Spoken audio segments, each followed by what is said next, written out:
ও দুটো ছবি রিলিজ করতে চলেছে। একটা হলো ঈদে, আপনারা জানেন যে সালমান খানের সিকান্দার আসছে, আর 10th এপ্রিল অর্থাৎ পয়লা বৈশাখের সময় সেই সময় কিন্তু সানি দেওয়ালের জাট বলে ছবিটা রিলিজ করবে। তো এই দুটো ছবির ট্রেলার রিলিজ করা হয়েছে। তো আমার কেমন লাগলো দেখুন, আমি প্রথমত সিকান্দার নিয়ে বলতে চাই, এই ছবিটা নিয়ে এক্সপেকটেশন আমার খুব কম ছিল। তাও যখন টিজারটা রিলিজ করেছিল, ডায়লগ বলুন বা যে অ্যাকশন সিকোয়েন্স দেখানো হয়েছিল, মাসে মুভমেন্টগুলো ছিল, আমার মনে হয়েছিল যে না, একটা সালমান খান হয়তো কামব্যাক হতে চলেছে। ট্রেলারটা পিওর ছাপড়ি মার্কা ট্রেলার হয়েছে, ঠিক আছে।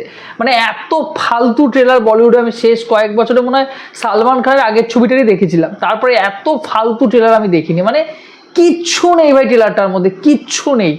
মানে মাসি ফিল্ম, আমার তো মনে হয় যে সালমান খানের কামব্যাক আর এই জন্মে সম্ভব নয়। যদি সম্ভব করতে হয় তাহলে পিওর অ্যাক্টিং দিয়ে কোথাও একটা কামব্যাক করতে হবে। রাশমিকাকেও একটুও পোষাচ্ছে না সালমান খানের সাথে, টোটালি গার্বেজ, মানে জঘন্য জঘন্য জঘন্য। এর গল্প মাথামুন্ড আমি কিছুই বুঝতে পারিনি। যদি আপনারা বুঝে থাকেন, সিনেমা লাভার্স, আপনারা সিনেমা সম্পর্কে অনেক জ্ঞান যাদের, তারাও এই গল্প সম্পর্কে তো বুঝতে পারবেন কি আমার সন্দেহ রয়েছে।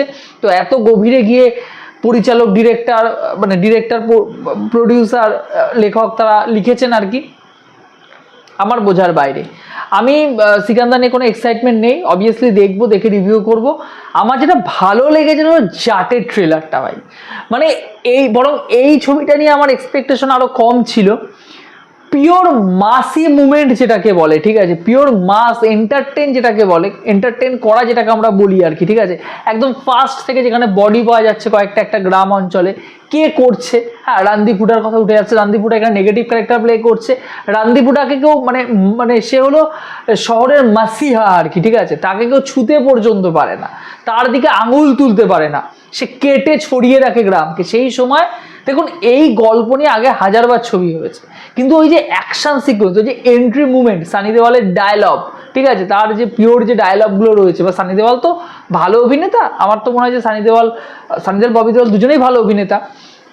মাসি মুভমেন্টে দুজনকেই ভালো লাগে, এবং সানি দেওয়ালের ওই যে এন্ট্রিটা এবং যে কটা অ্যাকশন পোর্শন, অ্যাকশন যে সিকোয়েন্সগুলো দেখানো হয়েছে, সিনেমাটোগ্রাফির কাজ যেটুকু দেখতে পাচ্ছি, যেটুকু ভায়োলেন্স দেখানো হচ্ছে, ভায়োলেন্সটা দারুণ দেখানো হচ্ছে, ঠিক আছে, পিওর ভায়োলেন্স। সেখানে কিন্তু কোথাও গিয়ে ওই ভায়োলেন্সটার মধ্যে কমেডি নেই, কোথাও গিয়ে ভায়োলেন্সটার মধ্যে একটা রোম্যান্টিক সিন ঢুকিয়ে দিয়ে ভায়োলেন্সটাকে শেষ করে দিচ্ছে না। এটা পুরোপুরি দর্শকদেরকে এন্টারটেন করার মতো ছবি, পুরোপুরি মাসি ছবি, লার্জার দ্যান লাইফ ক্যারেক্টার রাখা হয়েছে। দর্শক যাবে ভরপুর এন্টারটেন করে কিন্তু বাড়ি ফিরবে, হয়ে কিন্তু বাড়ি ফিরবে, জাস্ট গল্প মাথা থেকে বেরিয়ে যাবে, পপকর্ন খাবে, কোল্ড ড্রিঙ্কস খাবে, এন্টারটেন হবে।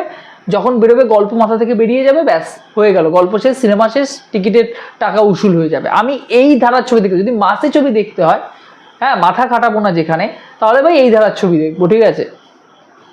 আমার ভালো, আমার জাটের ট্রেলার আমার পুষিয়েছে, আমার ভালো লেগেছে। 10th এপ্রিল মুক্তি পাচ্ছে। 10th এপ্রিল তো বাংলায় কিলবিল সোসাইটি রয়েছে, কারণ একটা ছবি ছিল প্রতিকৃত বছর সিমান ভার্সেস সিমান, সেটাকে পিছিয়ে দেওয়া হয়েছে। তো অবশ্যই আমি কিন্তু জাট দেখবো, জাট ফার্স্ট শো দেখবো, এই রিভিউ করবো। রানদীপ হুডা, আমি রানদীপ হুডার এটা দেখছিলাম। রানদীপ হুডা একজন খুব আন্ডাররেটেড একজন অভিনেতা, কিন্তু যেরকমভাবে নিজেকে ভেঙেছেন, যেরকমভাবে নিজেকে বারবার করে দর্শকদের সামনে উপস্থাপনা করেছেন না, তিনি জাস্ট আউটস্ট্যান্ডিং। এখানেও রানদীপ হুডাকে নেগেটিভ রোলেই ভালো লাগে, জাস্ট ফাটিয়ে দেন তিনি। মানে তার হাইট, তার কথা বলা, যে ডায়লগ ডেলিভারি, এক্সপ্রেশন, সমস্ত কিছু কিন্তু নেগেটিভ রোলগুলোর সাথে যায়, দারুণ ম্যাচ করে, সেটা কিন্তু এখানে করেছে। তো আমার দারুণ লেগেছে, আমি দারুণভাবে এক্সাইটেড। 10th এপ্রিল রিলিজ করুক। সিকান্দার একটা বোগাস ছবি হবে, জঘন্য ছবি হবে, যা বুঝতে পারছি। সালমান খানের যেহেতু একটা ফ্যান ক্লাব রয়েছে, 100 কোটি টাকা পার হয়ে যাবে, 120-150 কোটি টাকা পার হয়ে যাবে। ঈদের সময় রিলিজ করছে, তার উপর আবার সাল্লু ভাইয়ের ওয়ার্ল্ড ওয়াইড একটা ফ্যান রয়েছে। কিন্তু জাট সেই অনুযায়ী আমার মনে হয় দর্শকদের বেশি পরিমাণে দেখা উচিত। মাসি ছবিতে সানি দেওয়ালকে আমরা আরেকবার দেখবো, আবার দেখবো, এবং আশা করছি কিছু একটা পেতে চলেছে। আপনাদের কি মতামত? সিকান্দার এবং জাট দুটো ট্রেলারের মধ্যে আপনাদের কোনটা বেশি ভালো লেগেছে, কোনটা নিয়ে আপনারা সব থেকে বেশি এক্সাইটেড, কমেন্ট বক্সে জানাতে ভুলবেন না। ভিডিওটি ভালো লাগবে এবং ইনফরমেটিভ ভিডিও পেতে চ্যানেলকে সাবস্ক্রাইব করে পাশে রাখবেন বন্ধুরা। জয় হিন্দ।